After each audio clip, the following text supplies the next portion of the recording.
Donc, rebonjour à tout le monde. Vous savez, quand James Moore, dans les années 90, a le premier utilisé cette métaphore écologique d'écosystème pour représenter des ensembles d'acteurs dans le monde économique, on s'est dit, voilà, qu'est-ce que c'est? C'est une nouvelle mode. Effectivement, je pense que c'est une métaphore que beaucoup de gens se sont appropriées. C'est un concept, évidemment, qui s'est imposé. Aujourd'hui, tout le monde parle d'écosystème.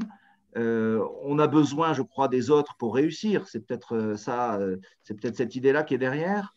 Euh, alors, est-ce que ces écosystèmes, s'ils sont importants pour nous, est-ce que ce sont des océans bleus?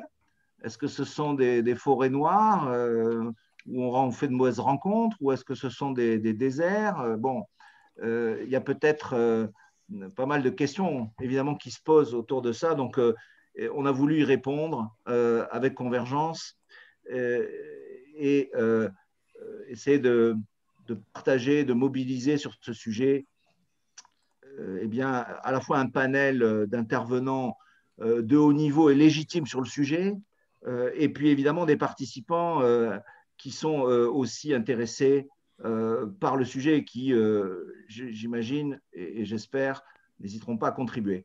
Donc, peut-être un mot sur Convergence très rapidement avant de démarrer. Convergence opérateur multiservice pour le développement international sur l'axe Afrique-Méditerranée-Europe. L'objectif, répondre évidemment aux enjeux du développement international, aux enjeux des entreprises, aux enjeux des professionnels, aux enjeux des organisations. On s'appuie sur trois briques importantes qui sont des plateformes digitales, de l'expertise, des réseaux et écosystèmes partenaires. Deux, trois chiffres que vous voyez en dessous. Aujourd'hui, Convergence réunit sur sa plateforme, son outil digital, à peu près 3600 membres, dont à peu près 25% d'entreprises réparties sur l'ensemble de la zone, 15 pays adressés en Afrique, avec des réseaux, mais aussi avec une présence locale, et puis une communauté qu'on évalue aujourd'hui à peu près à 20 000 personnes. On aura l'occasion de répondre en aparté ou après le webinaire aux questions que vous pourrez vous poser ou aux projets que vous pouvez avoir et auxquels on pourra vous apporter des réponses. Ce que j'aimerais, c'est que tout de suite, Philippe Sordet, qui est le cofondateur de CDRT, dise un mot sur CDRT à ce stade. CDRT, partenaire en fait de l'événement sur les écosystèmes. Bonjour à tous, merci. Donc, Philippe Sordet, je suis un des cofondateurs du Club des dirigeants réseau télécom, créé en 2011. Et je vous expliquerai un petit peu pourquoi je l'ai créé. C'est une idée qui m'est venue en 2011 et auquel je n'avais pas forcément cru que ça aurait marché comme ça a marché. Donc, je vous donnerai un petit peu les best practices et ce qui a fait que ça a fonctionné. Donc, l'idée, c'était de réunir les acteurs de la convergence informatique et télécom, sachant que dans les années 2010-2011, on séparait l'informatique des télécoms. Hein, on verra pourquoi cette convergence est devenue plus que jamais d'actualité. Faciliter le networking parce que ce sont des chefs d'entreprise qui appartiennent à ce club, des vrais entrepreneurs. Il y a des plus grands groupes aussi comme Microsoft, mais il y a surtout des entreprises qui font entre 5 et 30 millions d'euros. Et apporter un éclairage d'experts sur des sujets d'actualité, ça c'était notre leitmotiv, c'est toujours d'être au fait de l'actualité, par exemple les problèmes de la 5G de son environnement, la cybercriminalité, un tas de sujets qui nous concernent tous. Mais le club veut travailler avec les acteurs de cette convergence. Voilà. Merci Philippe pour cette présentation. Tu nous en diras plus évidemment tout à l'heure quand tu raconteras un peu l'histoire du CDRT et sa genèse. Alors, les points que nous allons traiter ce matin, vous les avez déjà vus dans les mails de présentation. Je les rappelle très rapidement. Une première partie, c'est plutôt, voilà, qu'est-ce que l'écosystème, comment il est généré, quelle est son utilité, quelles sont éventuellement la typologie, quelles sont les stratégies de développement. Et ce que on essaiera de faire, c'est de démarrer avec un éclairage apporté par la systémique, avec un expert du sujet que je présenterai dans un instant. Donc, vous voyez un certain nombre de questions. Qu'est-ce qu'un écosystème, les apports de la systémique? Comment caractériser les écosystèmes? Quels sont les biens fondés d'une approche des affaires via l'écosystème? Créer ou rejoindre un écosystème d'affaires? Ça, c'est la première partie. Deuxième partie, il s'agira de comprendre comment ça fonctionne, en fait, hein, comment on crée, comment ça se développe, comment on fait vivre un écosystème. Et là, donc, on répondra à des questions sur la gouvernance, sur l'alignement des intérêts, sur la coopération. Sur cette partie-là, je proposerai à Jean-Pierre Géraud et puis Georges Fischer d'intervenir et de nous expliquer un petit peu leur expérience sur ces sujets-là. Et on terminera avec, on venait de le dire, l'intervention de Philippe Sordet sur l'écosystème CDRT, hein, et puis l'intervention de Mander Pamphir qui nous parlera des écosystèmes en Afrique. Très rapidement, donc comme je viens de présenter les intervenants, je ne m'attarde pas là-dessus. Peut-être je les présenterai au fur et à mesure. Voilà ce qu'on va faire. Jean-Louis Muller, je te passe la parole. Expert en management et systémique, conseiller d'équipe de direction, ex-associé Ségos. Je te passe la main tout de suite pour la première partie. Quel est l'éclairage de la systémique sur ce sujet-là et comment tu réponds, toi, à ces questions que nous avons posées? OK. Alors, peut-être juste avant, évidemment, vous avez des questions, vous aurez des questions à poser. N'hésitez pas à utiliser le chat si vous voulez bien. Et j'essaierai au fur et à mesure de les reprendre, en fait, pour que les intervenants y répondent. Au moins une ou deux à chaque fois, en fonction du timing. Et sinon, on prendra un peu de temps à la fin d'y répondre. À toi, Jean-Louis. Eh bien, bonjour. Ça va? Vas-y, on t'entend. Ah, OK, très bien. Très bien. Eh bien, donc, on va commencer. J'ai prévu un temps de questions à la fin. Donc, je n'ai fait que 4 planches. J'ai prévu un temps de questions. Alors, tout d'abord, je suis allé sur Google voir un peu ce que ça donnait le concept d'écosystème. Et en fin de compte, c'est très répétitif. Donc, en gros, on a la gouvernance, on a la notion de compétition, on a le fait qu'il faut que ça fasse du business pour des clients. Donc, c'est assez répétitif ce que j'ai vu sur Google. Donc, je me suis permis d'aller dans mon cerveau et de vous donner quelques repères d'où vient ce concept. Alors, la première fois que c'est apparu en France, la notion de gestion par les systèmes, c'est un garçon qui s'appelait Jacques Mélez en 1954, qui était d'ailleurs chez Ségos et qui avait écrit un bouquin sur la gestion par les systèmes. On voit aussi, vous regarderez aussi du côté de Herzberg. Herzberg aborde cette dimension-là en présentant l'entreprise comme un système de flux. Vous avez ensuite toutes les recherches qui ont été faites sur les entreprises polycellulaires, donc présenter l'entreprise comme une entreprise neuronale. Vous avez aussi en sociologie la notion de société liquide. Donc l'idée, c'est que la tendance avant, donc ce qui était bien pour une organisation, c'était d'avoir des immobilisations, donc des grands bâtiments, des machines, des stocks, etc. Alors qu'aujourd'hui, on liquide les immobilisations, puisqu'on passe à des entreprises dans lesquelles on va fonctionner surtout en réseau et en flux. Et donc, un écosystème tel que, en tout cas, je le définis au-delà de ce que j'ai vu sur Google, c'est en fin de compte un écheveau entre des pleins et des liens. Et d'ailleurs, je porterai mon attention particulière sur les liens à l'intérieur d'un écosystème et entre l'écosystème et d'autres écosystèmes. On peut passer au deuxième poste.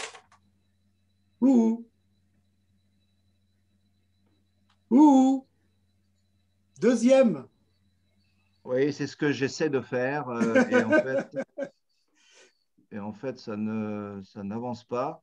Ah, voilà. Voilà. Très bien.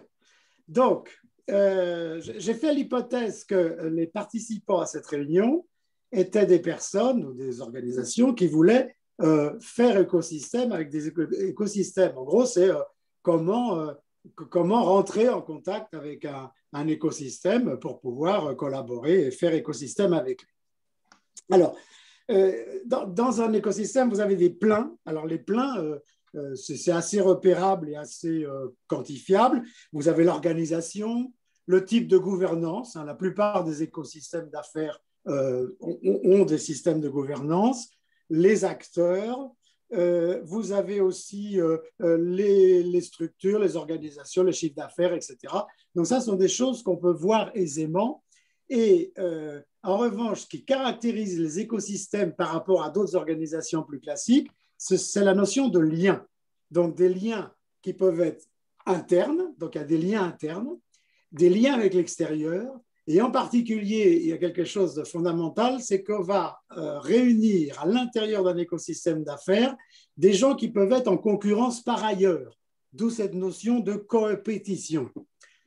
Vous avez des liens formels et des liens informels, et alors, très important, vous avez le programme officiel et le programme non officiel. C'est-à-dire qu'en fin de compte, si vous vous contentez de regarder ce qui se dit officiellement dans les réunions officielles, dans les papiers, dans la communication, etc., vous allez être un peu... on va vous raconter des histoires quelque part. Et donc, il y a des liens, il y a des programmes non officiels dans un écosystème. Et j'ai mis un point sur les fractales parce que les systémiciens avertis, en fin de compte, quand ils participent à une réunion ou quand ils assistent à une séquence dans un petit bout de l'écosystème, on peut faire l'hypothèse que ce qui se passe dans ce petit bout de l'écosystème, c'est en fin de compte un hologramme de ce qui se passe à l'intérieur du système. C'est-à-dire que, par exemple, je m'étais aperçu que quand il y avait quelques conflits, par exemple, entre plusieurs équipes locales, eh bien, comme par hasard, il y avait des conflits de même type, par exemple, dans une équipe de direction, dans la gouvernance ou dans des liens avec des partenaires. Et donc, il suffit de regarder des petits bouts du système pour se rendre compte de comment fonctionne l'ensemble. Immobilisation, les flux, j'en ai parlé. Et puis, une tendance à la liquidité, donc de plus en plus en réseau. Alors, ceci étant dit, en ce moment, c'est un peu atténué par la pandémie, puisqu'on voit réapparaître la notion de produire local, reconstituer des stocks, etc. Donc, on va voir si cette liquidité va perdurer ou si la pandémie va quelque peu changer la donne. On passe au suivant. Si ça passe. Voilà. Alors, quand je mets le titre « Faire système avec l'écosystème », c'est que justement, dès le moment où vous voulez commencer à rentrer en relation avec un écosystème, accepter de faire partie de cet écosystème. C'est ce que j'appelle faire écosystème, c'est-à-dire qu'en fin de compte, je ne peux pas faire écosystème avec un écosystème existant si jamais je suis trop distant, si je me considère comme extérieur. Donc l'idée, c'est un peu comme dans les sciences humaines et sociales, c'est-à-dire que quelque part, les observés tiennent compte de la façon dont je les observe. Et donc, du coup, il faut que j'accepte de faire partie de l'écosystème. Mais en même temps, ce n'est pas pour ça qu'il faut que je me fonde dedans. Et donc, il y a une sorte de posture qui fonctionne entre dissociation. Donc, je garde une certaine distance, mais aussi l'association, c'est-à-dire que quelque part, l'écosystème doit me reconnaître comme étant une espèce faisant partie de lui-même. Ah non, ça c'est pour les toits. Vous avez des... alors, il va y avoir la difficulté, ça va être en fait d'être en lien avec les structures formelles. Alors, j'ai mis pour la galerie, parce qu'il va y avoir des choses officielles qui vont se passer et contractualiser les accords. Mais je vais être amené à tisser des liens avec les influenceurs internes et externes, et en particulier ce qu'on appelle le management clandestin. C'est-à-dire que comme vous le savez, j'espère en tout cas que vous avez cette expérience-là. J'entends des bruits. Et s'il vous plaît, coupez votre micro si vous avez du bruit de votre côté. Merci beaucoup. Voilà. Et donc, l'idée, c'est que vous avez des lieux, j'ai envie de dire, officiels de gouvernance et de management d'un écosystème, donc des réunions, des webinaires, etc. Donc, il y a intérêt à y être et intérêt à savoir ce qui s'y passe. Mais il faut savoir que la plupart des grandes décisions se prennent dans les lieux qui ne sont pas prévus pour ça. C'est-à-dire, c'est les réseaux clandestins, etc. Clandestin ne veut pas dire que c'est mauvais ou que c'est de la mafia, mais ça veut dire que c'est quelque part des lieux, par exemple le couloir dans lequel je vais pouvoir discuter avec les gens, des rencontres, etc. Et dernière chose, pour faire système avec l'écosystème, c'est être compliant, c'est-à-dire qu'en fin de compte, quelque part, je dois être en acceptation de ce qui se passe là, et que si ça se voit trop, que je suis choqué, etc., globalement, je vais être rejeté. Alors, tu as trois compétences majeures voilà. Et donc, avec lesquelles tu voulais terminer ça. Voilà, je termine sur trois compétences systémiques majeures. Donc, vous avez probablement, en tout cas, j'espère, de l'expertise, parce que c'est votre expertise qui, quelque part, vous permet de vous inclure dans un écosystème. Et l'idée, c'est bien entendu d'être capable de travailler dans ce que j'appelle à côté, ou ce que Bateson appelait les liens symétriques, c'est-à-dire que, quelque part, plus j'ai une expertise reconnue, plus j'ai une expertise pointue, mieux ça va être, parce que quelque part, en plus, si cette expertise, l'écosystème avec lequel je veux rentrer, ne l'a pas. Mais ça, il est clair que ça ne suffit pas, parce que l'expertise, en plus, le problème aujourd'hui, c'est qu'elle est à obsolescence extrêmement rapide. Et donc, deuxième compétence systémique, c'est alors ce que Bateson appelle les liens complémentaires, c'est-à-dire être avec.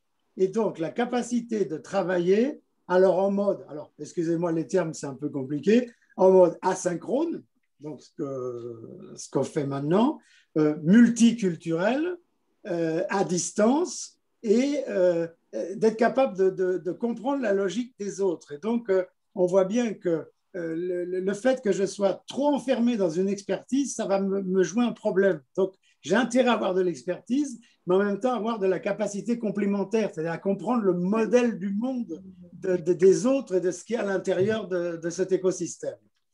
Et puis, alors, bien sûr, alors pour moi, c'est la compétence ultime, hein, il y en aura peut-être d'autres derrière, hein, c'est la capacité à travailler en face, c'est-à-dire que quand l'écosystème me reconnaît comme quelqu'un qui, quelque part, est capable d'improviser, de créer, de contribuer à l'innovation collective, mais avec des choses que je n'avais pas prévues à l'avance. Ça, c'est ce que j'appelle les liens synergiques. De tous ces mots, là, en fin de compte, c'est la philosophie d'équipe.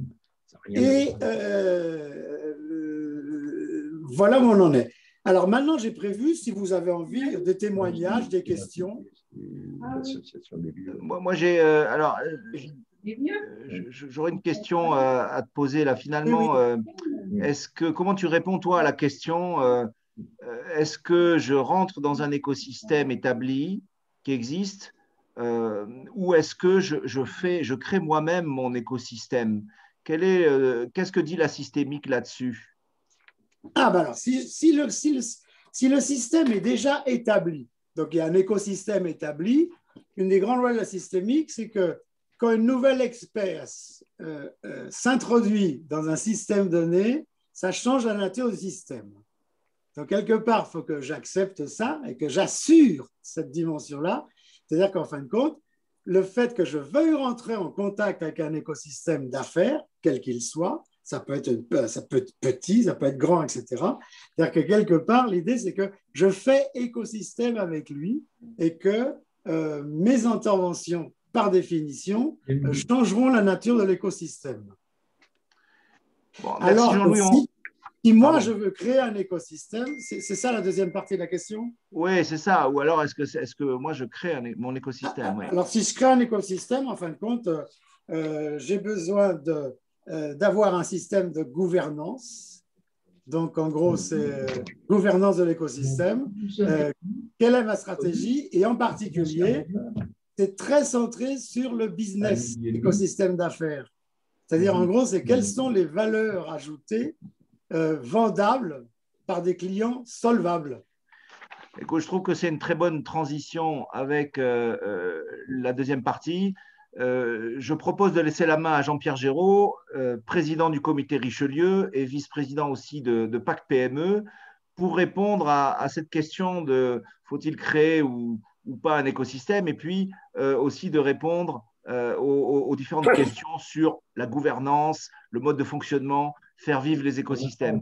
Jean-Pierre, je te propose de prendre la main. Merci Jean-Pierre, bonjour à toutes et à tous. Alors en deux mots d'abord, vous parlez du comité Richelieu, qui est en fait l'association qui représente des entreprises innovantes en France, qui est une association qui a dépassé l'âge de ses 30 ans, que nous avons fêté en 2019, et qui a la particularité d'être le porte-voix des entreprises innovantes vis-à-vis des grands groupes et vis-à-vis des pouvoirs publics, je reviendrai quelques instants, et qui interagit avec un écosystème de près de 4000 entreprises. Alors, on a associé à les entreprises innovantes à la fois des partenaires qui peuvent être des grands comptes et de partenaires collaboratifs qui eux-mêmes peuvent être des porteurs d'écosystèmes.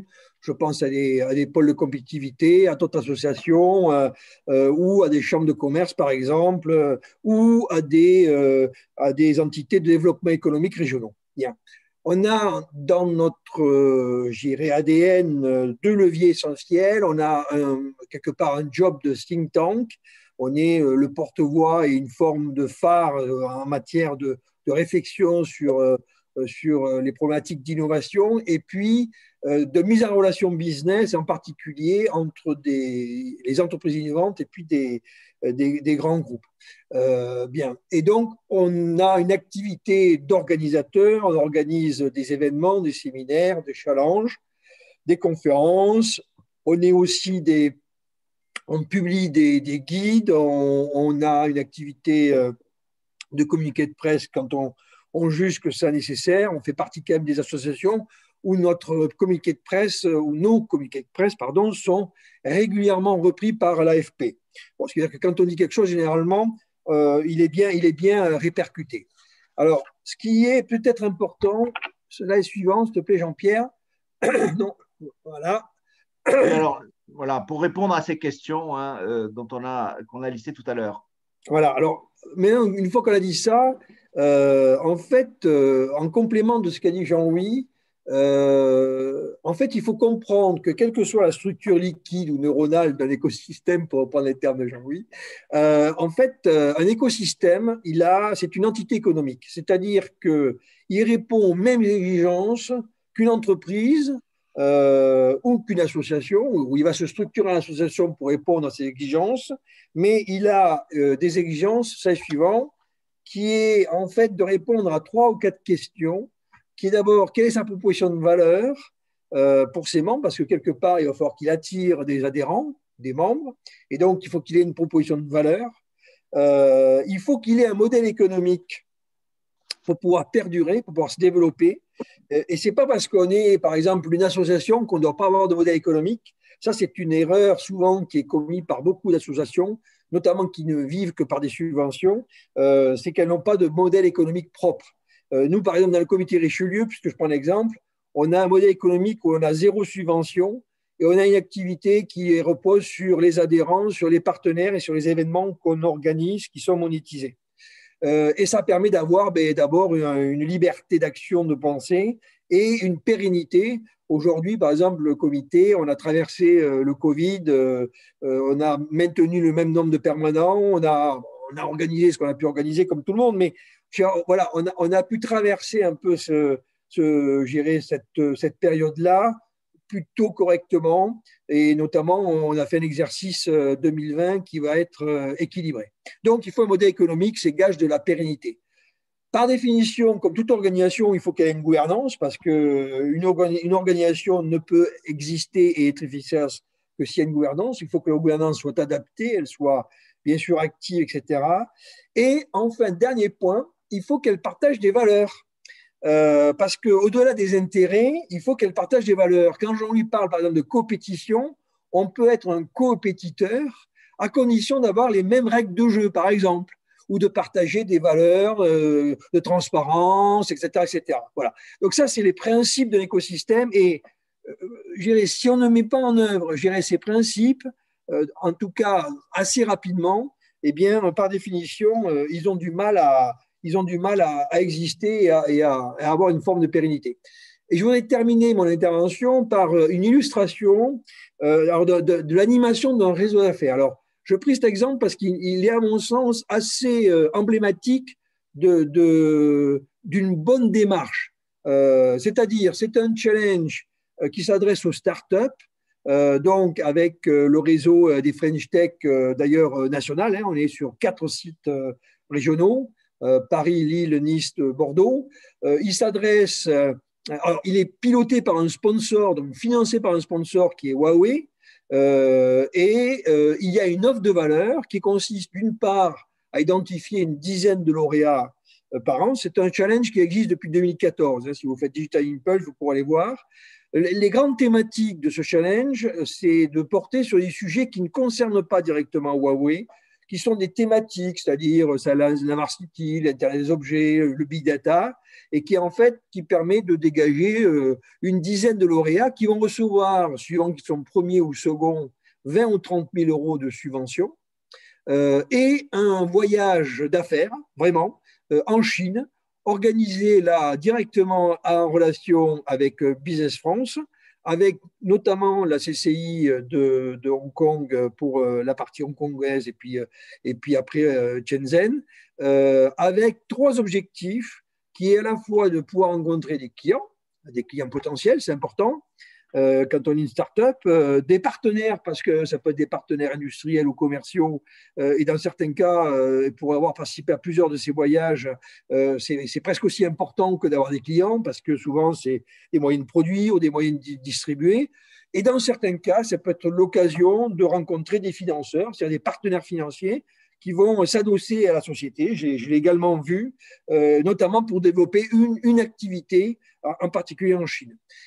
Et pour terminer, je dirais, cette expérience, Huawei a demandé au comité Richelieu. Alors, le comité Richelieu est l'organisateur de ce challenge. C'est-à-dire que nous organisons le challenge en tant que tel. C'est nous qui reversons l'argent en termes de subventions que l'on perçoit, que l'on reverse aux lauréats.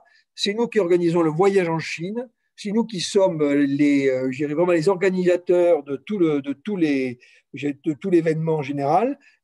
Et c'est nous qui sommes en charge d'animer un club alumni, donc des lauréats de challenge. Donc aujourd'hui, il y a 50 ou 60 startups qui prennent plaisir à se retrouver parce qu'elles ont partagé un peu cette expérience. Alors là, dans un cas particulier, elles sont toutes allées en Chine, elles ont toutes vécu une semaine assez extraordinaire de rencontres, etc. Et finalement, c'est intéressant de pouvoir échanger, discuter avec elles. Donc, voilà, c'est un exemple de business qui est monté avec un grand groupe chinois, mais en relation avec tout l'écosystème d'innovation, que ce soit la French Tech ou Business France. Et nous sommes quelque part l'organisateur de ce type d'événement. C'est un exemple, mais un exemple qui est assez je dirais, benchmark dans le sens où on a un tout à destination, en l'occurrence, des startups. Jean-Pierre, j'ai une question en fait ou plutôt une réaction de Kadidia à la suite de ce que tu disais, notamment sur les parties prenantes et la vision, les valeurs. Est-ce que trop d'écosystèmes ne peut pas tuer aussi l'écosystème? Et comment on gère peut-être là c'est une question complémentaire, comment on gère le fait qu'il y ait des concurrents en fait, qui font partie d'un même écosystème. Ils n'ont pas forcément les mêmes intérêts. Dans le champ concurrentiel, il y a 2 choses. C'est comment on fait cohabiter des concurrents à l'intérieur d'un même écosystème. Et c'est là où il faut qu'on partage des valeurs, des ambitions ou des objectifs. Et ça peut tout à fait se faire. Il y a des écosystèmes dans des métiers, par exemple, Moi, je suis au conseil d'administration de l'Observatoire Comme Média, où c'est le monde des médias, de la communication, donc des gens qui sont potentiellement tous en concurrence, qui peuvent être parfois clients ou fournisseurs. Il y a des relations de ce type-là aussi. Et ça cohabite très bien parce que c'est un lieu où on va parler de ce métier et de l'évolution de ce métier. Donc, je dirais, pour que des concurrents puissent cohabiter dans un même écosystème, il faut simplement qu'ils soient amenés à partager une sorte de prospection, de vision. Et du coup, la concurrence est mise quelque part de côté. Ensuite, dans la concurrence des écosystèmes entre eux, alors c'est très simple, hein. On est comme dans une entreprise, ou bien vous avez un modèle économique efficace, qui a une vraie chaîne de valeur, une gouvernance, et entre guillemets, c'est vous qui perdurez. Et je le dis objectivement, c'est-à-dire que les écosystèmes ne peuvent perdurer que s'ils sont comme pour une entreprise efficace, mobile, avec une offre de valeur et un modèle économique. Sinon, entre guillemets, ça ne dure pas très longtemps, ou ça, entre guillemets, ça vivote. C'est-à-dire que ça, en fait, ça a du mal à se développer. Mais comme une entreprise, hein, c'est-à-dire qu'on est dans la même réaction et il y a un champ concurrentiel des écosystèmes entre eux, entre guillemets. Je vais vous donner un exemple typique, c'est que quand on fait ces voyages en Chine, on a deux écosystèmes qui sont des institutions en plus. Hein, pour l'organiser des rencontres des entreprises en Chine, on a d'un côté la Chambre de commerce internationale, notamment la Chambre de commerce de Hong Kong, qui est très active, qui est une chambre de commerce extrêmement dynamique, et vous avez Business France qui fait à peu près la même chose, on va dire. Bon, eh bien, nous, notre rôle, c'est de faire en sorte que finalement ces deux écosystèmes qui sont potentiellement concurrents fonctionnent, cohabitent, se complètent. Et voilà, et chacun trouve sa valeur parce que ce qu'apporte CCI est parfois différent de ce qu'apporte Business France, etc. Donc, je pense que quand vous avez un champ concurrentiel, c'est comme une entreprise, il faut avoir une valeur et un modèle qui permet de résister, de se démarquer des autres. Merci Jean-Pierre pour cet éclairage. On continue avec justement ce sujet de la concurrence et je devrais dire aussi de la coopération au sein des écosystèmes avec Georges Fischer qui est donc expert en coopération économique et qui est aussi ex-président de la World Chamber Association et de la coopération internationale à la CCI Paris. Georges, tu vas nous parler justement de la coopération au sein des écosystèmes et peut-être aussi des écosystèmes entre eux. Merci Jean-Pierre. Alors, je fais une toute petite correction. J'étais chairman de World Chambers Network, qui était le réseau mondial des chambres de commerce. C'était l'interconnexion des chambres de commerce et d'industrie sur le web. Et quand on connaît ces organismes qui sont très fortement sujettes à ce que l'on appelle le syndrome NIH, hein, le Not Invented Here, hein, vous comprenez où est-ce que j'ai perdu mes cheveux en essayant de les faire collaborer dans le cadre d'un écosystème qui est pourtant extrêmement ressenti comme étant leur famille en quelque sorte. Next, Jean-Pierre, s'il te plaît. Donc, d'abord, moi, je ne suis pas, comme Jean-Louis, un expert de la systémique, donc je vais apporter un éclairage complémentaire un peu plus pragmatique du point de vue des entreprises. Hein. Au départ, ce qu'il faut, c'est bien comprendre quelle est la différence entre écosystème et ce qu'on voit par ailleurs. Il y a eu les districts, les fameux districts italiens qui étaient ceux réservés, c'était un cluster, mais très refermé sur un secteur donné. Les clusters, les grappes d'entreprises, ça existe toujours, c'est toujours dans une approche sectorielle. Nous avons les pôles de compétitivité dont on a parlé, c'est une famille, cette fois-ci beaucoup plus élargie, parce que on y intègre les parties prenantes, les stakeholders, les universités, les centres de recherche, etc. Mais c'est très axé innovation. Quelque chose qui est très à la mode, hein, c'est la chaîne de valeur, c'est l'intégration amont-aval, et là aussi on trouve déjà une partie des parties prenantes.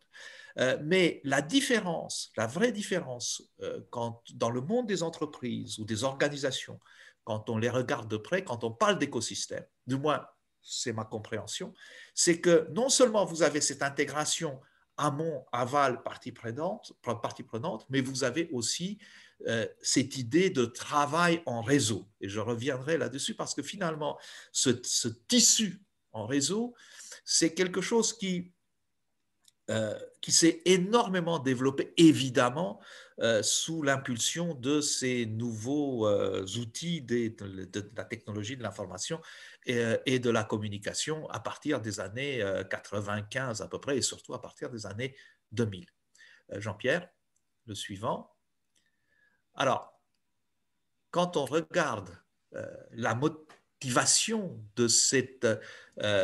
quand on trouve ces domaines, évolution de la coopération. Donc au départ, l'idée... C'est bien celui-là que tu veux comme slide. Oui, tout à fait. Okay. L'idée, c'était l'évolution, c'était une coopération. Alors quels étaient les modèles de coopération dans ce qu'on n'appelait pas encore tout à fait des écosystèmes?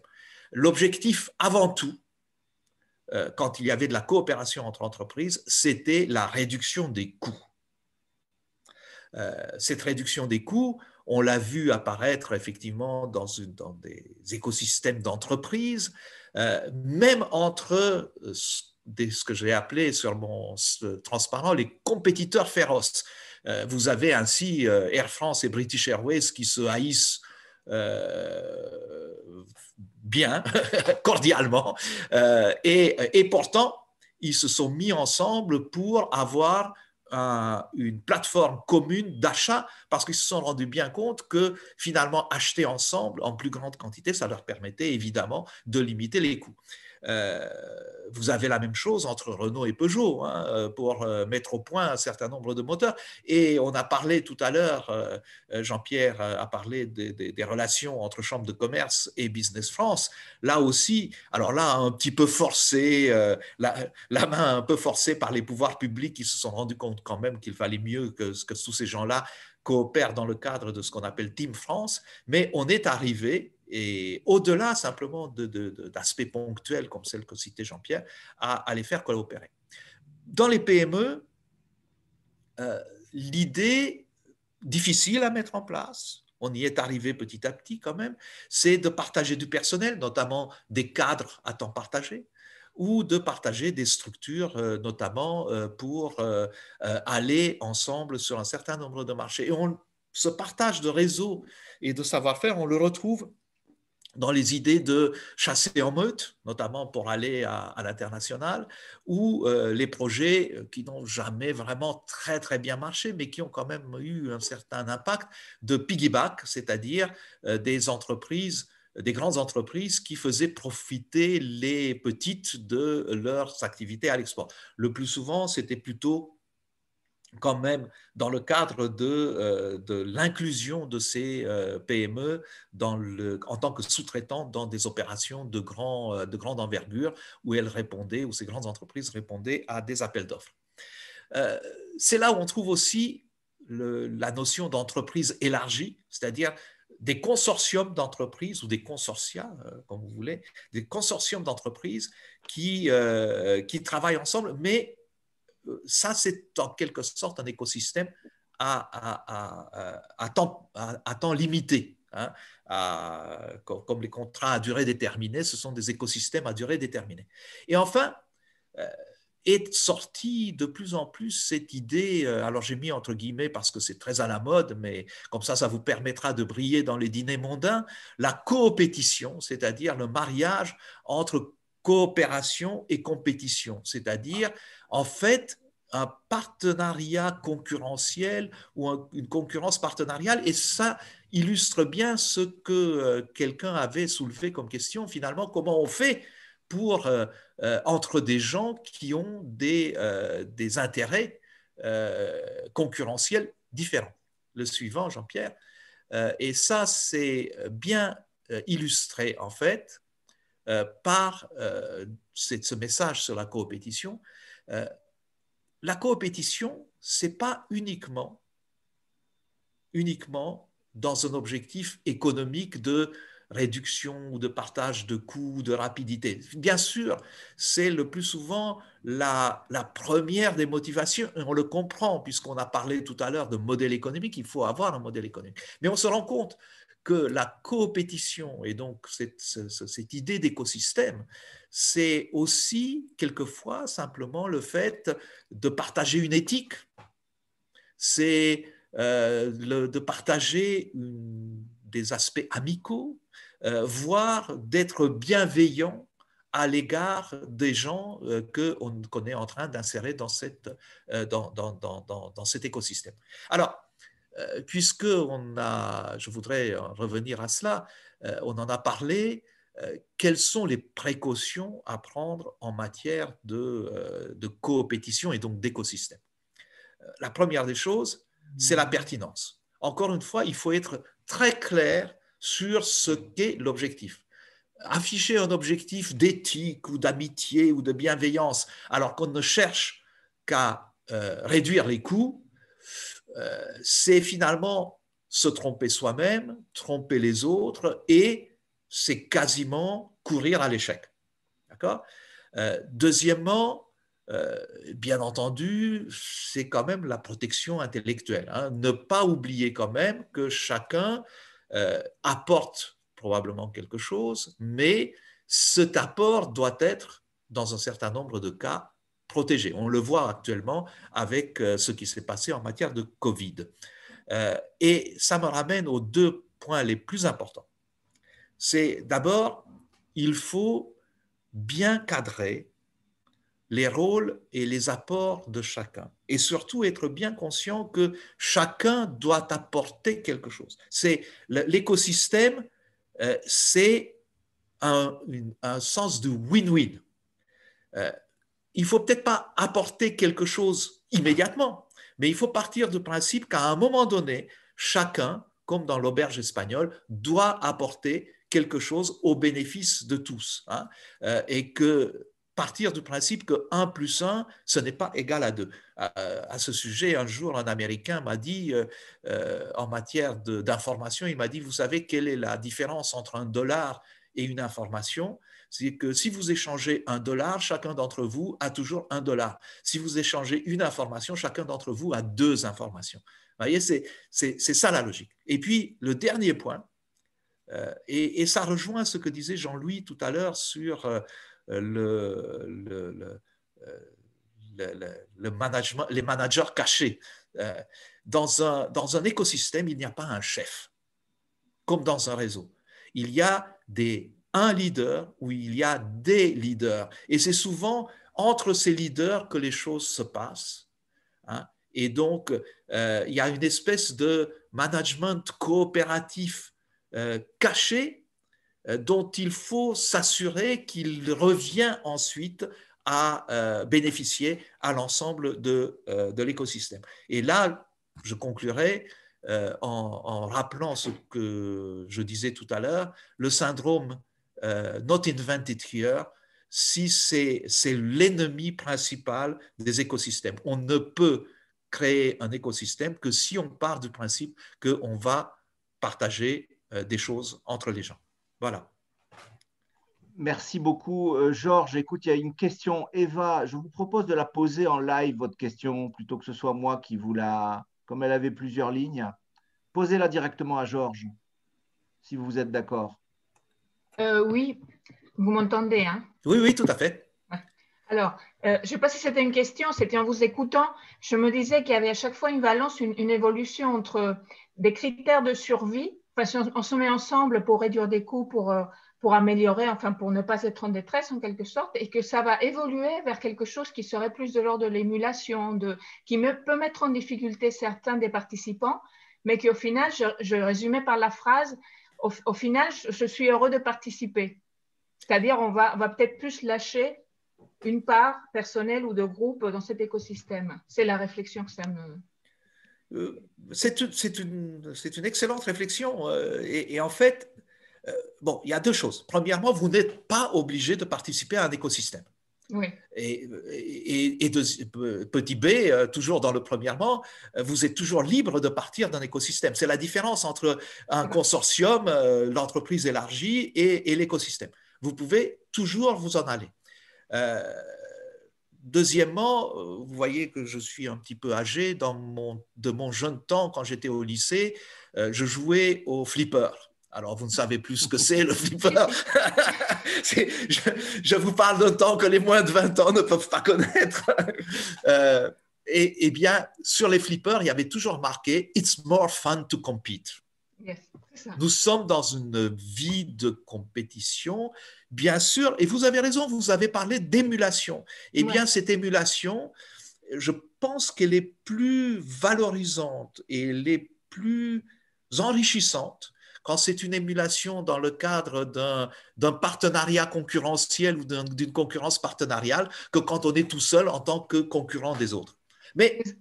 Mais encore une fois, hein, il n'y a pas de solution parfaite. Il y a l'idéal, il n'y a que moi qui suis parfait, bien entendu. Il faut que chacun, selon la situation dans laquelle il se trouve, puisse, oui ou pas, participer à ce tel écosystème s'il y trouve un profit. Le profit n'étant pas nécessairement un bénéfice monétaire, mais il se traduit souvent par un bénéfice monétaire. Voilà. D'accord. Merci. Eva, vous aviez une autre question pour Jean-Pierre Géraud sur l'hôte du chef. Vous pouvez la lui poser rapidement et Jean-Pierre, tu réponds très rapidement, s'il te plaît. Oui, bonjour. Votre intervention me faisait penser à un rôle de hôte qui est nécessaire dans l'écosystème, c'est-à-dire comme un chêne produit tout un écosystème autour de lui. Est-ce que vous vous reconnaissiez? Parce qu'ensuite, on a parlé de leader, par exemple, et je suis d'accord, ma réflexion est plutôt dans un mode de leadership plutôt que de chef institué. Mais il y a ce rôle dans un écosystème très important qui est celui du hôte. Donc la question est, est-ce que vous vous reconnaissez dans ce rôle? Oui, non, mais tout à fait. Une des valeurs que je citais tout à l'heure, c'était qu'on était écouté par les pouvoirs publics sur les problématiques d'innovation, du crédit impôt recherche, crédit impôt innovation, dont on a été d'ailleurs quelque part les créateurs, puisqu'on l'a proposé à l'époque au gouvernement de François Hollande. Mais tout ça pour dire que oui, il faut être un hôte, il faut être une sorte de porte-voix, il faut être crédible. Donc, il faut choisir quelque part ses combats et la façon de les mener. Et c'est sûr que c'est. Quand je dis bien, on a deux valeurs, enfin, on a deux métiers. On a un métier quelque part de porte-voix de think tank et un métier de mise en relation business. Et les deux cohabitent très très bien parce que on voit bien que quelque part un écosystème, il interagit aussi avec l'univers public. Et c'est ce qui nous permet d'ailleurs de bien fonctionner. Et notamment, je parlais de Digital Impulse, vous voyez, où on parlait de Chambre de commerce, de Business France, de French Tech. Nous, ça nous permet d'interagir avec des écosystèmes institutionnels ou pas, de façon très facile. On a un guide, par exemple, de l'Observatoire de l'innovation qu'on publie chaque année, où on a une quarantaine de partenaires d'écosystèmes, où on va retrouver des écosystèmes innovants par type de métier, des institutions, des pôles de compétitivité. Enfin, et ça, c'est vrai que c'est important de pouvoir être une sorte d'intégrateur, facilitateur. La notion de hôte, vous prenez, est une bonne image. Et je pense simplement, pour ajouter une seconde à ça, le chêne en question dont vous parliez, ou le leader de l'écosystème, c'est un leadership de compétences. Ce n'est pas un leadership institutionnel, ce n'est pas un leadership de puissance, c'est un leadership de compétences. C'est-à-dire que c'est un leadership qui se présente en quelque sorte tout seul parce que ce sont le leader ou les leaders qui répondent le mieux aux besoins spécifiques de l'écosystème en question. Il y a une question que je trouve intéressante là et que je préfère qu'on la prenne maintenant. C'est Imed qui la pose. Quel est le mieux placé pour lancer un écosystème réussi? Quels sont les critères de l'initiateur? Est-ce qu'il y a des clés pour lancer un écosystème, pour créer son écosystème? Jean-Pierre, tu veux répondre? Moi, je vais un peu répondre en répétant ce que j'ai dit. Je pense que la règle, c'est d'abord l'offre de valeur. On a besoin d'un écosystème parce qu'on veut répondre à des problématiques et face à des problématiques, proposer des solutions qui vont apporter de la valeur à quelque part à des participants, à des adhérents. Donc, il faut une offre de valeur. Ça, c'est le premier point. Mais finalement, je dirais, le plus difficile, c'est pas ça. C'est pas d'avoir une offre de valeur. C'est d'avoir finalement un modèle, c'est-à-dire une monétisation de cette offre de valeur. Et c'est très difficile parce que les meilleures idées, les meilleures compétences, on le voit dans tout ce qui est bénévole quelque part, n'arrivent pas à monétiser en fait cette offre de valeur. Donc la difficulté de transformer cette offre de valeur dans une forme de monétisation. Alors, ça peut être des sponsors, des partenaires, des adhérents. Ce n'est pas grave. L'important, c'est d'arriver à les monétiser. Et la troisième dimension, c'est comme c'est une organisation, je dirais, liquide, il faut quand même y trouver une structure, donc une gouvernance adaptée. C'est-à-dire que quand je dis une gouvernance adaptée, c'est une gouvernance qui va savoir fonctionner de façon intelligente, de façon bienveillante, mais avec de la rigueur, avec une éthique, avec des valeurs. Donc, en fait, on est dans une forme de RSE avant la norme, c'est-à-dire qu'un écosystème doit impérativement avoir des valeurs de coopération, de bienveillance, mais à la fois être rigoureux pour pouvoir, j'irai, organiser. Voilà les questions qui se posent à quelqu'un qui veut lancer un écosystème, mais c'est à peu près pareil que pour lancer une entreprise. C'est les mêmes questions. Si je peux me permettre, j'ajoute ce que je disais tout à l'heure. Donc, il y a valeur, il y a pérennité, qui veut dire structure, gestion, monétisation, et légitimité. Ne pas oublier la légitimité. Merci à vous deux et merci Jean-Louis pour aussi votre input. Ce que je vous propose là maintenant, c'est d'illustrer en fait avec ce sujet des écosystèmes d'affaires avec deux éclairages, deux exemples. Le premier, celui du CDRT, et puis le deuxième, donc sur la Tunisie. On y reviendra dans un instant. Philippe, je te propose de nous raconter un petit peu l'histoire du CDRT. Si tu peux aller, je dirais, si tu peux faire ça en 5 minutes, c'est idéal. OK, no problème. D'abord, merci à tous, parce que ce soit Jean-Pierre, Jean-Louis ou Georges, je vais essayer d'illustrer tout ce que vous avez dit, puisque effectivement, je voudrais, peut-être tu peux passer la première slide. Donc moi, je suis le fondateur du CDRT. Je suis il y a 11 ans, c'était en 2011, parti sur une feuille blanche. Je travaillais pour une boîte qui s'appelait BlackBerry à l'époque. J'avais un téléphone portable. Voilà, tu peux aller. J'avais un téléphone portable, un BlackBerry, parce que c'était dans les années 2010, 2007-2010, c'était vraiment le seul smartphone qui existait sur le marché. Et je me disais, mais bon sang, on se sert de moins en moins du téléphone, on se sert de plus en plus des applis. Donc l'idée, c'était, comme toujours, une vision. La vision, c'était que les technologies de l'informatique et des télécoms convergent, évidemment, puisque de plus en plus, c'était les apps. Ce que n'avait pas compris BlackBerry et ce qu'avait compris à l'époque Apple, il faut maintenant arriver à se faire rencontrer les dirigeants de l'informatique et des télécoms, parce que les frontières vont totalement disparaître. Donc, la première idée, c'était de réunir un club de la coopétition, c'est-à-dire tout l'écosystème d'éditeurs, d'opérateurs, d'intégrateurs et d'intégrateurs informatiques et télécoms qui sont à la fois des concurrents et des partenaires. D'où cette notion d'abord de coopétition. Mais pour monter une notion de coopétition, ça a été bien dit, il faut qu'il y ait des principes. Je reprends un petit peu ce que je disais, c'était Jean-Pierre, je crois.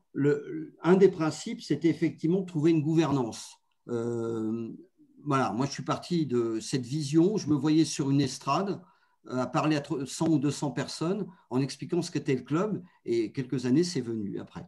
Mais l'idée de la gouvernance, c'était d'avoir surtout, moi qui ai travaillé dans des associations où il y avait un président qui était un président autocratique. C'était souvent des gens dans les associations qui n'avaient pas réussi dans l'entreprise et qui tout d'un coup se retrouvaient à la tête d'une association et voulaient faire passer systématiquement leur vision. Là, l'idée, c'est qu'il faut faire l'inverse. Il faut trouver, alors que j'étais le créateur, je me suis dit, il faut que je trouve un dirigeant, un président qui représente l'écosystème et qui soit apprécié de tous. Et avec un conseil d'administration de 8 personnes, avec des éditeurs, des opérateurs, des intégrateurs qui représentent l'écosystème qu'on veut mettre en place. Donc ça, c'était au départ d'aller trouver les bonnes personnes, d'où la gouvernance. Le modèle économique, tout de suite, j'ai dit, c'est rien de faire des grandes prévisions. Travaillons tout de suite sur un modèle économique simple. Le modèle économique simple, c'était des abonnements. Alors, pourquoi avoir des abonnements? Il fallait avoir des abonnements en fonction, si vous voulez, des sujets qu'on allait traiter qui allaient intéresser la majorité de mes membres. Donc, avoir effectivement l'authenticité, puis souvent la responsabilité de pouvoir trouver des sujets fédérateurs et d'actualité. Et la troisième chose, c'était surtout ce qui était important, c'était de partager. Et si on a réussi à tenir maintenant depuis 8 ans ou 9 ans, c'est qu'on partage. C'est-à-dire que même s'il y a des concurrents, eh ben, ils partagent leur savoir-faire. Personne au CDRT n'a le droit de parler de ses produits ou dire « je suis le meilleur ». On s'en fout. On parle d'un sujet du soir qui peut être, par exemple, on en donnera tout à l'heure quelques exemples, le danger de l'environnement sur la 5G, ça peut être l'arrivée du télétravail avec les communications et les collaborations unifiées. Tout ça, c'est des sujets qui sont traités généralement. Alors, ça pourrait intéresser les utilisateurs, mais là, l'idée, c'est que nous, on est un think tank et qu'on réfléchit à ça. Donc, le club a été créé en février 2012 avec 30 personnes au départ. C'était format donc d'ateliers, de workshops ou de dîners parce que la convivialité est importante.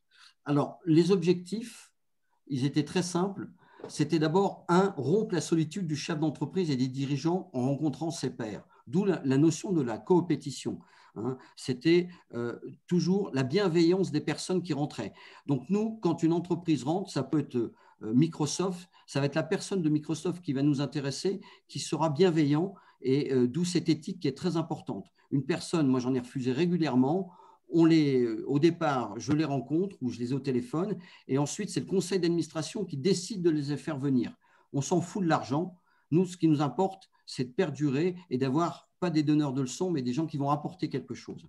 Donc, rompre la solitude du chef d'entreprise, on l'a tellement bien rompu que beaucoup, grâce à ça, on en a parlé tout à l'heure, des entreprises se sont rachetées les unes les autres. C'est un des aspects importants du club, c'est la rencontre de dirigeants. Je prendrai toujours l'exemple de Bouygues Télécom, que vous connaissez tous, qui a rencontré le patron de 2 entreprises, une entreprise qui s'appelait Nerim et une autre qui s'appelait Keio. Ils se sont rencontrés chez nous. 3 ans après, les 2 entreprises étaient rachetées par Bouygues Télécom. Voilà, c'est un exemple tout bête, mais ils se sont commencé à se rencontrer, les dirigeants, au club. Donc ça, la signature se fait en dehors du club, mais les premières rencontres se font dans le club. Se faire rencontrer l'écosystème, donc télécom, et les faire converger. Là, on les fait converger en apportant toujours des éclairages sur l'évolution de nos métiers. On voit très bien qu'il y a quelque temps, on parlait d'informatique et télécom. Maintenant, dans notre club, ce qui vient, c'est le monde de la bureautique. Parce que la bureautique commence à vendre de l'informatique et des télécoms aussi. Donc, ce qui était vrai un jour n'est pas vrai le lendemain. Donc, on doit être toujours à l'affût de ce qui va se passer. Le télétravail qui est arrivé pour nous est un aubaine, pas possible, puisque le club va bien, puisqu'on a tous les adhérents de l'écosystème de ce qu'on appelle les communications et les collaborations unifiées. Vous avez les éditeurs comme Teams ou Zoom, mais vous avez tous les intégrateurs qui sont aussi autour de ça. Donc, effectivement, on est en partie en croissance cette année, en 2020, dans notre secteur, ce qui est extrêmement rare à notre époque. Donc, apporter toujours un éclairage pertinent sur l'évolution du métier, être entendu auprès des pouvoirs publics. Ah, ça, c'est très important parce que ça, c'est vraiment la récompense. C'est que maintenant, on va voir, on est 220, mais que de plus en plus, on nous considère comme un think tank, et non un syndicat, non une fédération, et les pouvoirs publics nous demandent notre avis, notre éclairage. Par exemple, sur le rapprochement d'une société comme Covage ou SFR. Ça va, un Orange qui veut racheter quelqu'un, ou un Bouygues Télécom qui a racheté 8 Télécom. On nous demande comment réagissent nos adhérents par rapport, effectivement, au développement de la concurrence en France. Ça, de plus en plus, on a ça, et on a un président, Laurent Silvestri, qui est dans tous les réseaux sociaux, puisqu'on a on a plus de 1800 membres maintenant sur LinkedIn qui nous suivent. N'hésitez pas à nous suivre, et où on apporte effectivement de l'information pertinente. Alors, le but, c'est de réunir le CDRT maintenant. Qu'est-ce que c'est? C'est réunir, accompagner et représenter, puisque on est le lieu de partage unique sur ce marché, un petit peu de ce que j'appelle de la convergence informatique et télécom, et si on va plus loin, de l'accompagnement dans la transformation numérique des PME, PMI, à notre niveau, parce que tout commence par des liens, par des choses comme ça. Voilà la slide suivante, si tu veux. Donc, réunir les acteurs de la convergence informatique, faciliter. Alors voilà, qui on est maintenant. Nous sommes maintenant 220 membres. Une chose extrêmement incroyable, c'est-à-dire que notre objectif, c'est de se réunir pour que les gens discutent et effectivement apprennent quelque chose. Et là, on ne se réunit plus, on ne fait plus que des webinars. Donc, le prochain est sur la cybersécurité, la cybersurveillance, la malveillance la semaine prochaine. Mais on a pris 20 adhésions depuis le début de l'année. Je n'aurais jamais pensé ça, que depuis décembre, on ait pris 20 nouvelles adhésions. Moi, je pensais qu'on allait en perdre. Et pourquoi ça? Pourquoi? Parce que les gens ne veulent pas rester seuls. Et ils ont de moins en moins envie de rester seuls. Et comme on est un club qui commence à compter, ils nous rejoignent. C'est des entreprises qui vont de la start-up à l'entreprise qui fait 500 millions ou 600 millions, comme CEPRO, par exemple, qui fait 800 millions, CEPRO qui est dans la bureautique, qui a racheté je ne sais pas combien, 61 sociétés en l'espace de 5 ans ou 10 ans. Donc tout ça grossit. Et la vérité d'un jour n'est pas celle du lendemain. On voit très bien que ça vous ruge. Et l'autre force de notre club, c'est qu'on n'est pas resté un club parisien. On s'est implanté sur toute la France avec des délégués régionaux. Et ça, c'était vraiment ma volonté, c'était d'aller à Lyon, à Marseille, Toulouse, Nantes, Rennes, Lille, avec des délégués régionaux, des gens locaux qui ont envie de se battre pour cette convergence et qui ont vraiment envie, vous voyez, on a le même nom, convergence, de se battre pour cette convergence et pour effectivement faire rayonner un petit peu ce qui se dit autour de nos sujets. Donc, nos sujets, ça va être effectivement, je vous en ai parlé, mais ça va être les communications unifiées, ça va être le digital workplace, ça va être des sujets sur la cybersécurité, ça va être des sujets sur les dangers de la 5G qui peuvent intéresser, mais on le fait entre nous. Donc, on a toujours des sujets vraiment forts et on a parlé beaucoup du télétravail autour de nous et l'avenue des Zoom et compagnie qu'on connaît depuis longtemps. Donc voilà, est-ce que ça ne va pas casser la concurrence, tout ça?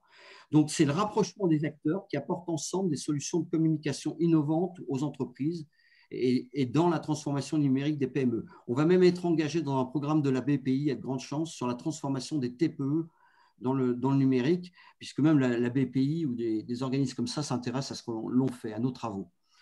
Voilà, dernière slide. Je n'aurais fini. Je crois que c'était le dernier.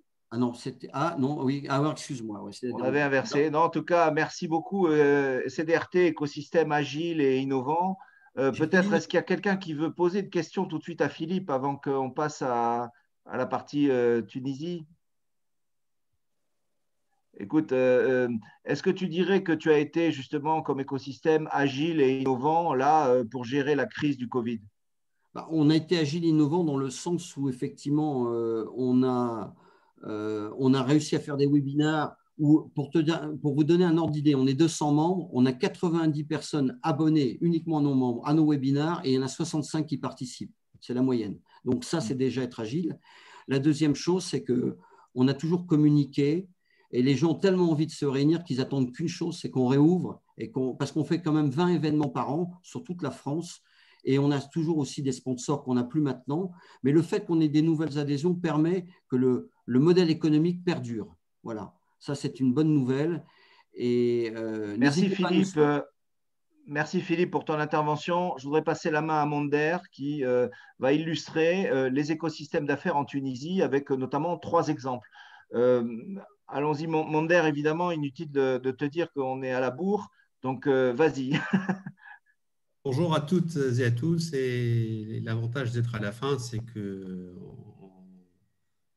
bénéficie un petit peu de toutes les questions qui ont été posées. Donc, je vais essayer d'orienter un peu mon exposé par rapport à la préoccupation des participants. Alors, je m'appelle Mander Khanfir, Mander Khanfir en latin, pour ceux qui ne comprennent pas l'arabe. Et je suis ingénieur de formation et mon expérience, justement, m'a permis de traverser un peu toutes les étapes que Georges a exposées, le district, le cluster, les pôles de compétitivité, et les chaînes de valeur et aujourd'hui, donc, l'écosystème.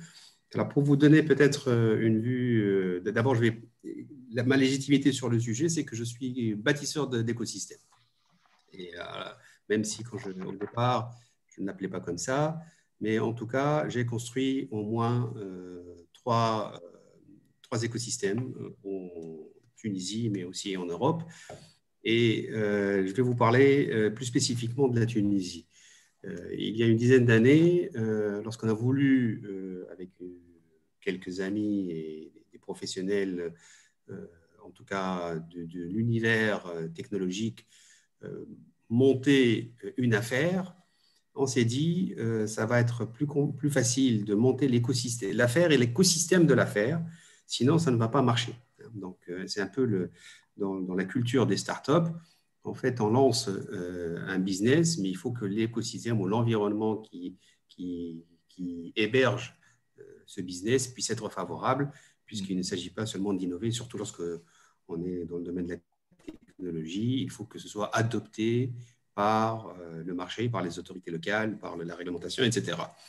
Donc, ce phénomène existait. Donc, il y a l'écosystème de la Silicon Valley que tout le monde connaît, qui a créé des émules. Donc, on a eu beaucoup de succédanés de la Silicon Valley un peu partout dans le monde, avec des adaptations. Et ces adaptations sont en train d'évoluer en fait dans une direction un peu inattendue avec la Covid-19, puisque l'ère industrielle est en train aujourd'hui clairement d'être impactée et de laisser la place à cette ère cognitive dans laquelle on observe en fait un phénomène assez intéressant, c'est la défragmentation des chaînes de valeur mondiales. Donc, ce qui était le levier de la performance, le levier de la compétitivité, ne l'est plus aujourd'hui. Et effectivement, ça a été dit par les intervenants qui m'ont précédé, aujourd'hui on fonctionne plus en réseau.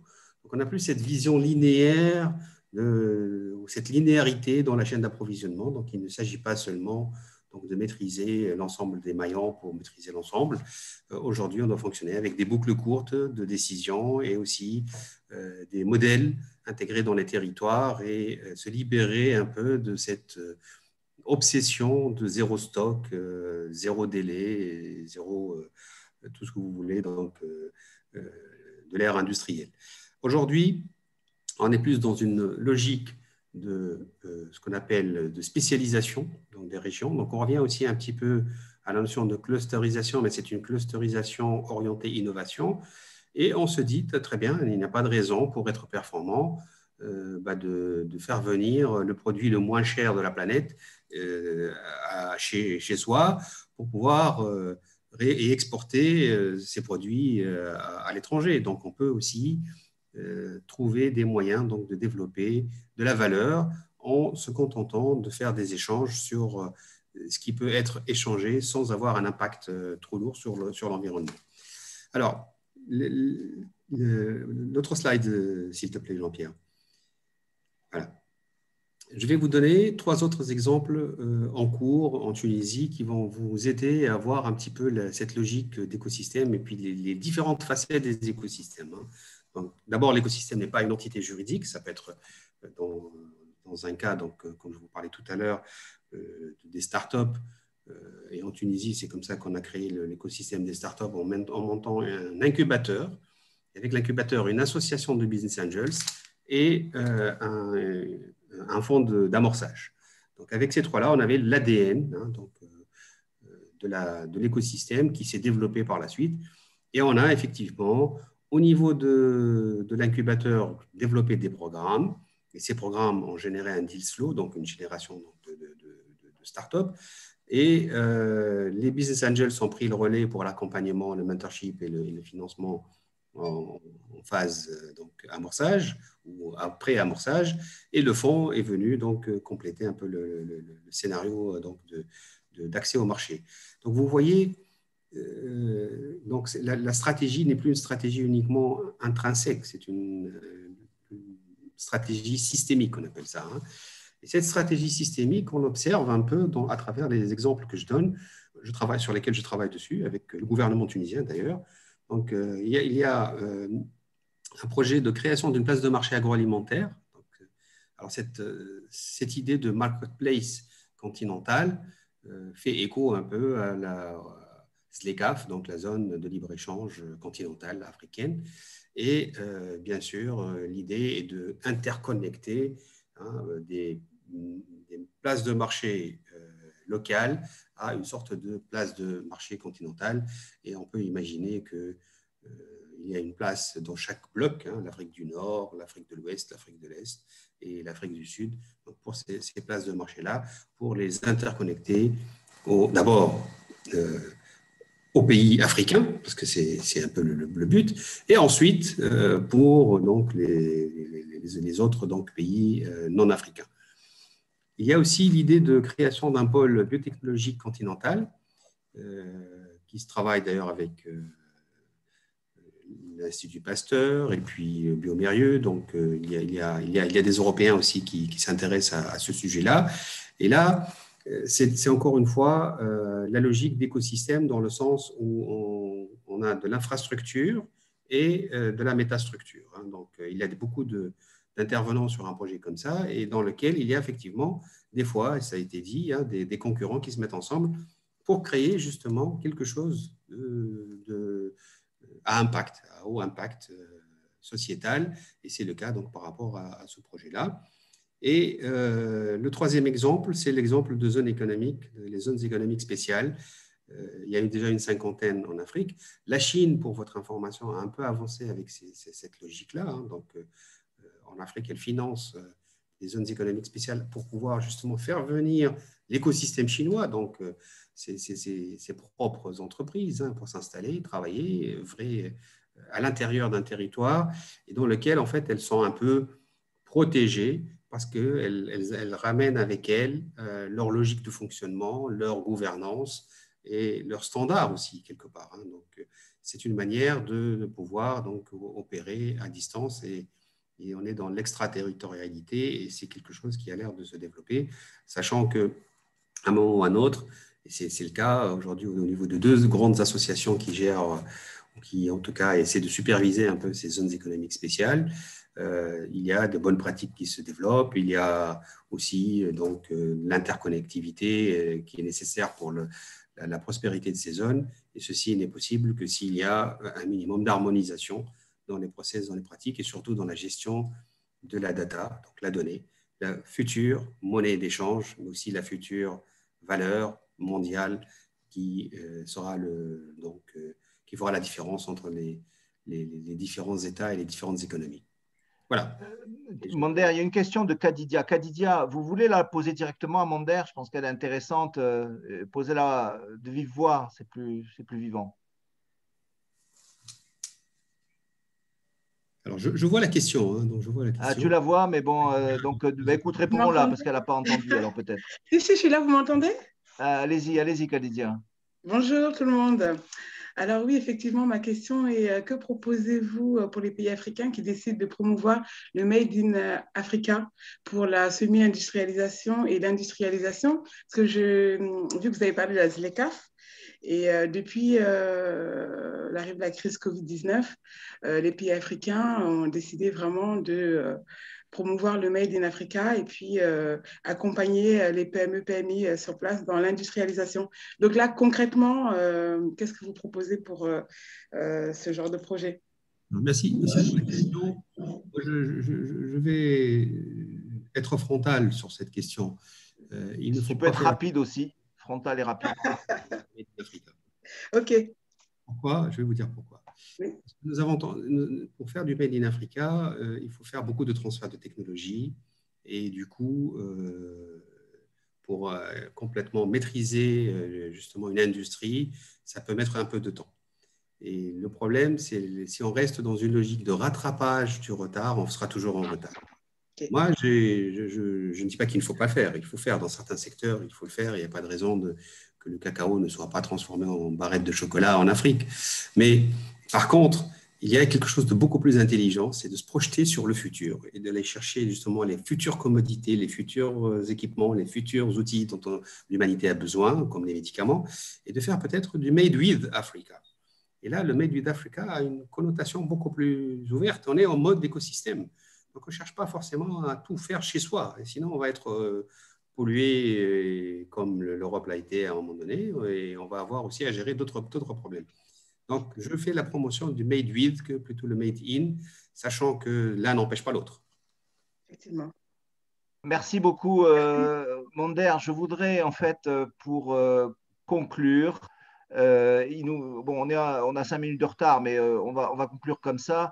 Je voudrais donner la parole à Alain Mechoulam, qui est on va dire un animateur d'écosystème Alain, est-ce que tu peux peut-être très rapidement juste te présenter et puis dire, je dirais un peu à tout le monde, comment tu vois l'écosystème africain, puisque c'est ce que tu es, c'est ce que ta position ou ton rôle en tout cas te permet de regarder. Tu rencontres beaucoup d'écosystèmes africains.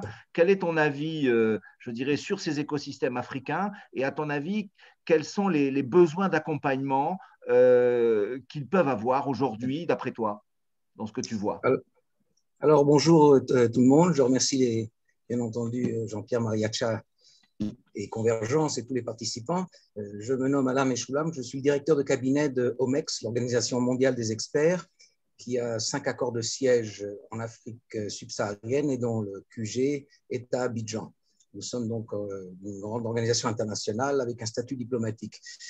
Moi, je suis aussi professeur universitaire et conférencier. Alors, pour qu'il y ait des écosystèmes en général, il faut de l'innovation, il faut des jeunes dynamiques et il faut des opportunités. Et tous ces points sont présents en Afrique en général et en Afrique subsaharienne où je me trouve, puisque je sillonne toutes les grandes capitales de cette sous-région, à savoir que 50% de la population dans cette zone a moins de 25 ans.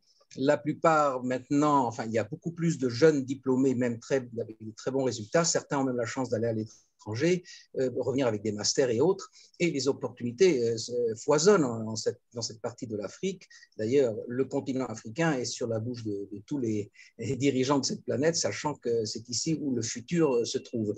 Alors, là où le bas blesse un tout petit peu, c'est un petit peu peut-être le manque d'organisation et d'expérience dans ce domaine, je parle en particulier de la Côte d'Ivoire où je me trouve maintenant depuis 8 ans, mais le côté financier. Alors bien évidemment, il y a des grandes organisations qui favorisent ces écosystèmes. Je pense aux chambres de commerce et d'industrie, que ce soit celle de Côte d'Ivoire ou des grandes chancelleries ici présentes, accréditées bien entendu en Côte d'Ivoire, mais il y a des organisations comme les présidents des PME, des PMI, des opérateurs français, libanais et que sais-je autres, portugais, enfin il y a un peu de tout. Tous ces gens-là, évidemment, bien entendu, tirent la couverture à leurs concitoyens, mais permettent malgré tout à ce que les jeunes Africains, et en particulier les Ivoiriens, puissent développer des écosystèmes. Alors, il y a quelques expériences qui sont malheureusement limitées par un défaut de coordination, si je puis dire, et de fonds, puisque les grands bailleurs de fonds, dont nous-mêmes nous dépendons, puisque nous sommes une organisation but non lucratif, favorisent en général les grandes infrastructures, les ponts, les routes, les hôpitaux. Nous-mêmes, nous construisons des dispensaires, des écoles, des routes, etc., en qualité d'organisation internationale. Alors, si certains dirigeants, excusez-moi, je vais rajouter une volonté politique. Regardez, bien entendu, bon, l'Afrique du Sud, c'est historique, mais regardez le Rwanda, il a fallu la volonté politique du président pour faire aujourd'hui un pays qui a énormément souffert de la guerre civile, un des pays leaders en Afrique. Bon, c'est vrai que c'est un petit pays, c'est plus facile à gérer. C'est vrai que le gouvernement a une certaine main de fer, mais malgré tout, c'est un bon exemple. Je prends l'exemple plus proche de la Côte d'Ivoire, le Niger, en quelques années, s'est énormément développé et Dieu sait si le Niger a beaucoup de problèmes de désertification, de terrorisme, d'instabilité politique. Et pourtant, quand on va à Niamey ces 2 ou 3 dernières années, on a pu voir un grand changement. Entre autres, le président sortant ne s'est pas représenté. C'était hier les élections, donc c'est tout à fait récent. Et tout ça fait, et bien entendu, je viens de parler de stabilité politique. Les pays qui n'ont pas de stabilité politique, et malheureusement il y en a plusieurs, c'est un euphémisme en Afrique, ne permet pas vraiment, n'engage pas les investisseurs étrangers ou même les grands groupes qui sont ici présents à investir dans le unknown, c'est-à-dire les think tanks, comme on peut nommer, et bien entendu tout ce qui peut faire démarrer des expériences. Ici, on a eu quelques jeunes qui se sont réunis, ont trouvé des solutions assez intelligentes, par exemple des copycats Uber, certaines ont marché, d'autres moins bien, des copycats de Amazon, certaines marchent plutôt bien, des copycats même comment pourrais-je dire, écosystème économique dans l'agro-business. J'ai participé samedi dernier dans un forum avec l'Algérie, en webinaire, bien entendu. D'habitude, c'est en présentiel, mais cette année, c'est en webinaire, où on incite l'Afrique du Nord, si je puis dire, le Maghreb en particulier, et l'Afrique subsaharienne à augmenter leurs efforts de coopération, ne serait-ce que pour commencer déjà à transformer en Côte d'Ivoire. Quelqu'un a parlé de la barrette de chocolat. Je connais très bien la filière cacao. J'habite dans le pays où il est le premier producteur de cacao du monde. Et à part une toute petite fabrique qui n'est pas ivoirienne, ouverte en 2015 récemment, il n'y a aucune transformation du cacao en Côte d'Ivoire. Il n'y a pratiquement aucune transformation de la noix de cajou, et c'est aussi le premier producteur, la Côte d'Ivoire. À part Nestlé qui fait du Nescafé, personne ne vient transformer le troisième producteur de café du monde. Et bien entendu, au niveau industriel, c'est la même chose. Il n'y a pas de Qu'est-ce qui manque pour que les Africains commencent à produire, à transformer localement et à produire de la valeur ajoutée localement? Alors, il faut une volonté politique, un appui politique, par exemple. La noix de cajou, l'anacarde, la Côte d'Ivoire est devenue le premier producteur en quelques années avec une seule volonté politique, parce qu'on le sait bien, ça n'est pas un produit, une plante qui naît en Côte d'Ivoire. C'est un peu le cas du cacao, mais c'est beaucoup plus vieux. Ce qui manque, c'est la volonté politique, les banques d'investissement qui manquent cruellement en Côte d'Ivoire. Il n'y a pas de ce genre de banque, il n'y a que des retail banks pratiquement. Et quand le gouvernement s'investit personnellement, je ne dis pas seulement monétairement, mais dans les actes, dans les paroles, les choses décollent très très vite. C'est un petit peu le problème que nous avons ici, sachant que nous avons eu en Côte d'Ivoire aussi 11 ans pratiquement d'instabilité, avec même une forme de guerre civile. D'autres pays ont carrément eu des guerres civiles et malheureusement elles sont en cours. Une grande instabilité politique. Nous avons eu Ebola, la Covid comme tout le monde. Tout cela fait que les investisseurs étrangers qui n'ont pas encore eu un regard sur l'Afrique sont assez frileux pour venir s'investir ici. Ce genre de webinaire que nous avons aujourd'hui, comme bien d'autres auxquels je participe ou d'autres encore, ne font que augmenter la visibilité de l'Afrique, et je parle en particulier de l'Afrique subsaharienne où je me trouve, ce qui permettrait aux étrangers, comme tous ceux qui nous écoutent ici, je vois qu'il y a une dame qui est manifestement africaine, qui connaît donc mieux que moi-même la réalité locale, à venir mettre un pied à Abidjan. Abidjan ou d'autres capitales. Moi, je parle pour la capitale où j'habite. Abidjan, c'est le centre de l'Afrique de l'Ouest, c'est 40% du PIB de la zone locale. C'est la Côte d'Ivoire domine la zone CEDEAO et UMOA. C'est un hub touristique, business. Enfin, c'est une grande capitale économique. Il y en a d'autres. Je ne nie pas qu'il n'y ait pas d'autres. Mais dans cette partie du monde, je dirais peut-être avec Dakar, ce sont les deux grandes villes qui peuvent faire décoller. Et c'est en train d'arriver. C'est donc le moment de venir, cette partie du monde. Je suis très confiant que la stabilité politique, surtout dans l'Afrique subsaharienne, pour conclure, est devant nous. Elle est en train de se passer, même s'il y a eu des petits remue-ménages, même en Côte d'Ivoire, lors de la récente élection de son Excellence, Monsieur le Président Ouattara. Malgré tout, les grands pays qui accompagnent la Côte d'Ivoire, les grandes associations et les bailleurs de fonds regardent avec un regard bienveillant cette partie du monde. Il y a eu la semaine dernière le Sahel 7, le 5. La France est très investie dans cette partie du monde parce que c'est dans l'intérêt pas seulement de la France et de l'Afrique, mais même global, ne serait-ce que du côté du terrorisme. Alain, si tu permets oui, une question avant qu'on clôture et qu'on libère tout le monde, oui, parce qu'on est… est-ce on est un peu short. Donc il y a de la place, il y a matière à aujourd'hui travailler sur ce sujet du développement des écosystèmes africains en apportant des contributions, des services précis. Quel est ton avis là-dessus et sur quoi, à ton avis, ça devrait porter? Alors, la réponse est oui, absolument. D'abord parce qu'il y a le vivier intellectuel avec les jeunes Africains. Il n'y a pas que les jeunes, mais enfin, il y a beaucoup de jeunes qui sont très bien formés, qui sont très motivés, surtout quand la stabilité politique est revenue, ce qui est le cas de la Côte d'Ivoire et petit à petit dans cette partie du monde.